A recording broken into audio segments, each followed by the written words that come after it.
এশিয়ার অন্য দেশের দ্বারা আক্রান্ত হতে পারে, ও আমেরিকার দ্বারা আক্রান্ত হতে পারে, ও রাশিয়ার দ্বারা আক্রান্ত হতে পারে, কিন্তু এই আরবের দেশগুলো ঐক্যবদ্ধ হবে, রাজনৈতিকভাবে তারা সংগঠিত, এটা হচ্ছে রাজনৈতিক ঐক্য।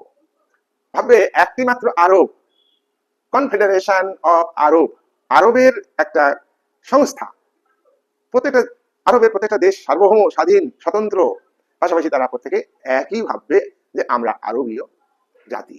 এইটা হলো আরবীয় জাতীয়তাবাদ। আরবীয় জাতির মধ্যে ইসলাম ধর্ম, ইসলাম সংস্কৃতি, রীতিনীতি, ভাষা, আরবি ভাষা, ফার্সি ভাষা, এসব ভাষার মানুষের মধ্যে একটা একতা, ঐক্যবোধ।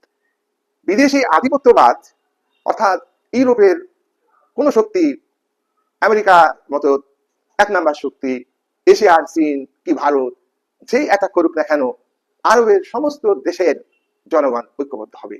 এটা হলো আরবীয় জাতীয়তাবাদ, প্যান আরবিয়ানিজম।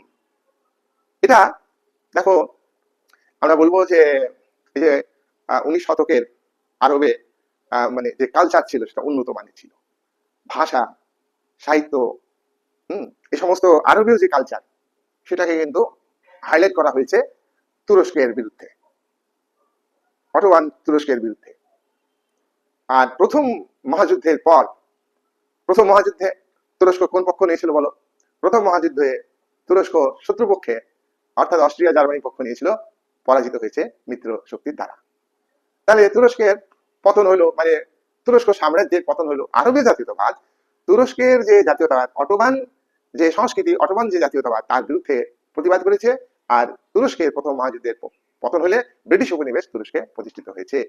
তখন আরবীয় জাতীয়তাবাদ হাইলাইট হয়েছে, আরবীয় জাতীয়তাবাদের প্রসার ঘটেছে। এবার আমরা দেখবো 20 শতকের মাঝামাঝি, 20 শতকের মাঝামাঝি মানে সেকেন্ড ওয়ার্ল্ড ওয়ার 1945 সালে শেষ হলো।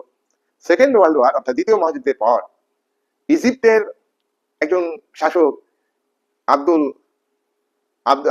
আবদেল গামাল আবদেল নাসের, তিনি কিন্তু আরব দেশগুলিকে ঐক্যবদ্ধ করবার জন্য, আরব দেশগুলির মধ্যে একটা ইউনিটি তৈরি করবার জন্য উদ্যোগ গ্রহণ করেছেন।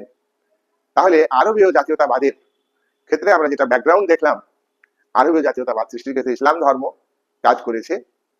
আর তুরস্ক খলিফার দ্বারা শাসিত হতো। তুরস্কে অটোমান যে সংস্কৃতি, সেই সংস্কৃতি প্রথম মহাযুদ্ধের পরে নষ্ট হয়ে গেছে, প্রথম মহাযুদ্ধে পরাজিত হয়েছে, খলিফাকে সিংহাসনচ্যুত করেছে ব্রিটিশ সাম্রাজ্যবাদী শক্তি। আর তারই প্রেক্ষাপটে তোমার তুরস্কে সৃষ্টি হয়েছিল যে একটা খিলাফত আন্দোলন।